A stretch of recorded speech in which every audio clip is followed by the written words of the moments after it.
Nick, the question: what is a demon lemur, and what does it mean to be locked inside of a room with 5 of them for 20 years? I thought that was among the most perfect tweets that have ever been, I wonder if it's possible to actually think capital without human labor power. No, this is a really good and interesting question. Have we come across this kind of point of no return? Have we already kind of created our own demise? For you, Nick, like I kind of want to give you more context. Like, I guess where we're coming from is obviously we take Marx seriously.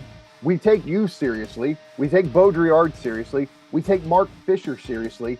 It's like we're living among all of you, like these different thought spaces.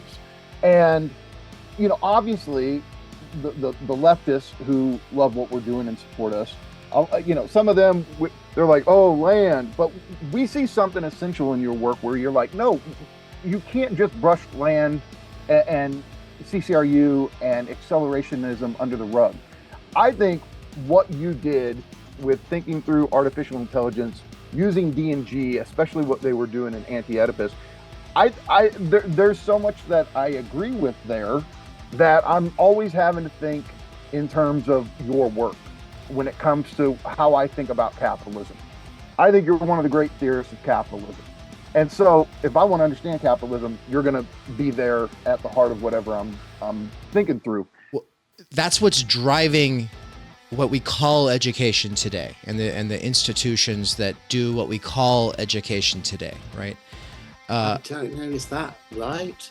It's precisely because it doesn't seem to be doing that at all. It seems to be just doing left-wing political indoctrination. For sure, I mean, but I'm not talking about the social sciences or humanities. I'm talking about the physics research and the maths and the engineering, which is Well, I mean, if they don't, a lot of that stuff still seems to be done. I mean, you know, physics has its problems, you know, that are very interesting, and obviously we could go into that, but it doesn't seem to me the problems are coming from the fact that there's a social unwillingness to fund pure physics.